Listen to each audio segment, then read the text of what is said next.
Magandang hapon mga idol. Ako lang po nandito sa may tabi ng kalsada. Babantay po ako ng isda na dadaan. Baka po may dadaan na isda, hindi makabili man lang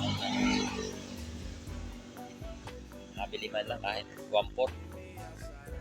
Kasi po ay ako naman po dito ay nag-iisa. Wala yung aking asawa din eh. Nasa Lucena po. Nag-iisa rito, tapos yung mga kapatid ko ay dalawa kami, yung aking kapatid na si Junior. Mamaya naman po ay pagdating niya may dala naman po yung ulam. May sariling kanyo na nabili na lang siya ng ulam. Pagdating niya lutong ulam na ang binibili nun mga idol. Magandang hapon po sa ating lahat mga idol.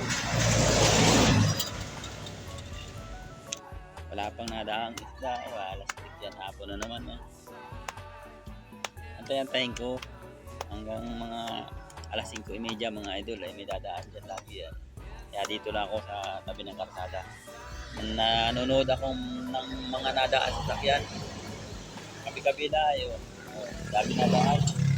Mga idol, ingat kayo. Mga rider kayo, ingat. Ngayon ay maulan na naman sa ibang lugar naman maulan, pero dito sa amin mga idol ay mainit naman ngayon, maganda, hindi na kulang maghapon, ayos ang panahon dito sa amin, hindi umulan, maganda. Ayan, mga biyahe po yan mga idol, mga biyaheng bayan, sabihin yung mga jeep na yan, saka yung mga tricycle na nadaan, biyaheng bayan yan mga idol. Ganito po yung kuhilyo ko mga idol, para ako si Elvis Presley. Ginagaya ko lang siya mga idol. Maraming salamat po mga idol. Magandang hapon ulit po sa atin lahat. Best po mga idol. Ingat po tayo.